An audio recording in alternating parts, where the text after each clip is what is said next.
Portal itu yang masang untuk ditali itu dari mana Pak? Petugas dari Dinas Taman Nasional atau dari Pecalang waktu itu? Yang memasang? Ya, yang menutup, langsung itu Bapak tertutup gitu. Memang situasinya pada saat Nyepi memang posisinya memang tertutup Pak. Siapa yang menutup itu Pak? Petugas. Dari Pecalang atau dari Taman Nasional? Taman Nasional dan didampingi Pecalang yang diperbantukan. Jadi waktu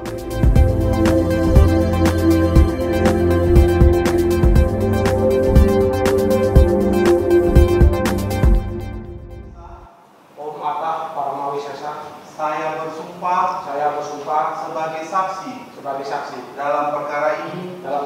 Sidang lanjutan kasus insiden Hari Raya Nyepi di Desa Sumber Kelampok, Kecamatan Gerogak, Buleleng yang terjadi pada 22 Maret 2023 menghadirkan fakta baru yang menarik.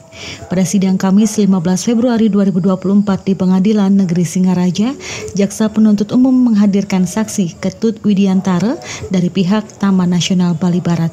Dalam keterangannya, Widiantara secara tegas menyampaikan bahwa pada tahun-tahun sebelumnya, sebelum terjadinya kasus tersebut, masyarakat setempat diberikan kebebasan untuk menggunakan akses jalan di portal tersebut menuju Pantai Segara Rupek pada Hari Raya Nyepi. Agus Samijaya selaku koordinator kuasa hukum terdakwa Ahmad Zaini dan Muhammad Rasad menyoroti kurangnya sosialisasi terkait kebijakan tersebut kepada masyarakat. Ia menjelaskan bahwa pada tahun sebelumnya terdapat kebijakan dari pimpinan Taman Nasional Bali Barat untuk meliburkan kawasan wisata, namun sosialisasi yang dilakukan tidak sampai ke masyarakat secara langsung dan menyeluruh. Kemudian saya tertarik dengan keterangan saksi yang mengatakan tadi ada surat dispensasi, bahkan saksi ngotot sekali.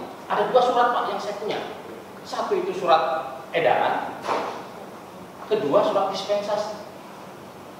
Itu apa isinya?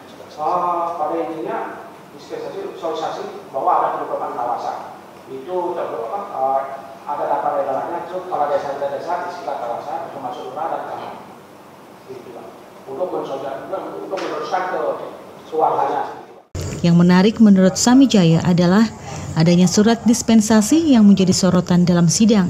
Terdapat 2 surat sebagai barang bukti. Yang pertama menyatakan larangan masuk ke Taman Nasional Bali Barat pada Hari Raya Nyepi, namun di sisi lain surat kedua menunjukkan adanya dispensasi atau pengecualian tanpa keterangan yang jelas. Bahwa pada Hari Raya Nyepi sebelum Hari Raya Nyepi kemarin ya, itu masyarakat diberikan kebebasan untuk menggunakan akses jalan itu menuju Pantai Segara Rupek. Ya.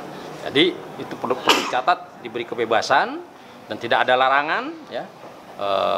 Termasuk juga yang terungkap adalah kemudian di tahun kemarin katanya ada kebijakan pimpinan untuk meliburkan kawasan wisata dan kemudian dilakukan sosialisasi dengan membuat surat sosialisasi ke desa-desa dan lain sebagainya. Tapi yang paling penting bahwa tidak pernah ada sosialisasi secara langsung dari pihak Taman Nasional Bali Barat kepada masyarakat bahwa pada Hari Raya Nyepi tahun 2023 itu sudah tidak diperbolehkan untuk melewati jalan itu, ya.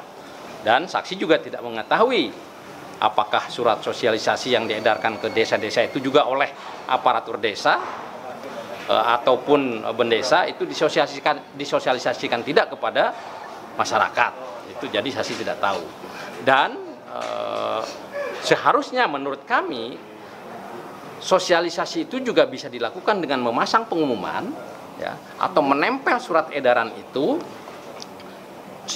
jauh hari sebelum Hari Raya Nyepi di tempat portal itu gitu. Sehingga masyarakat bisa melihat dan memahami. Nah, ini kan soal sosialisasi kebijakan publik. Ya. Nah, disitulah menurut saya pihak Taman Nasional juga lalai. Ya, saya katakan lalai. Dan masyarakat kalau tidak tahu ada aturan atau regulasi yang baru, ya dia menganggap sesuatu yang biasa-biasa saja. Sidang ini terus mengungkap fakta-fakta penting yang dapat mempengaruhi penilaian terhadap kasus ini. Pihak berwenang dan masyarakat setempat diharapkan dapat memperoleh pemahaman yang lebih baik mengenai peristiwa ini melalui proses hukum yang sedang berlangsung. Kabar Bali Hits mengabarkan.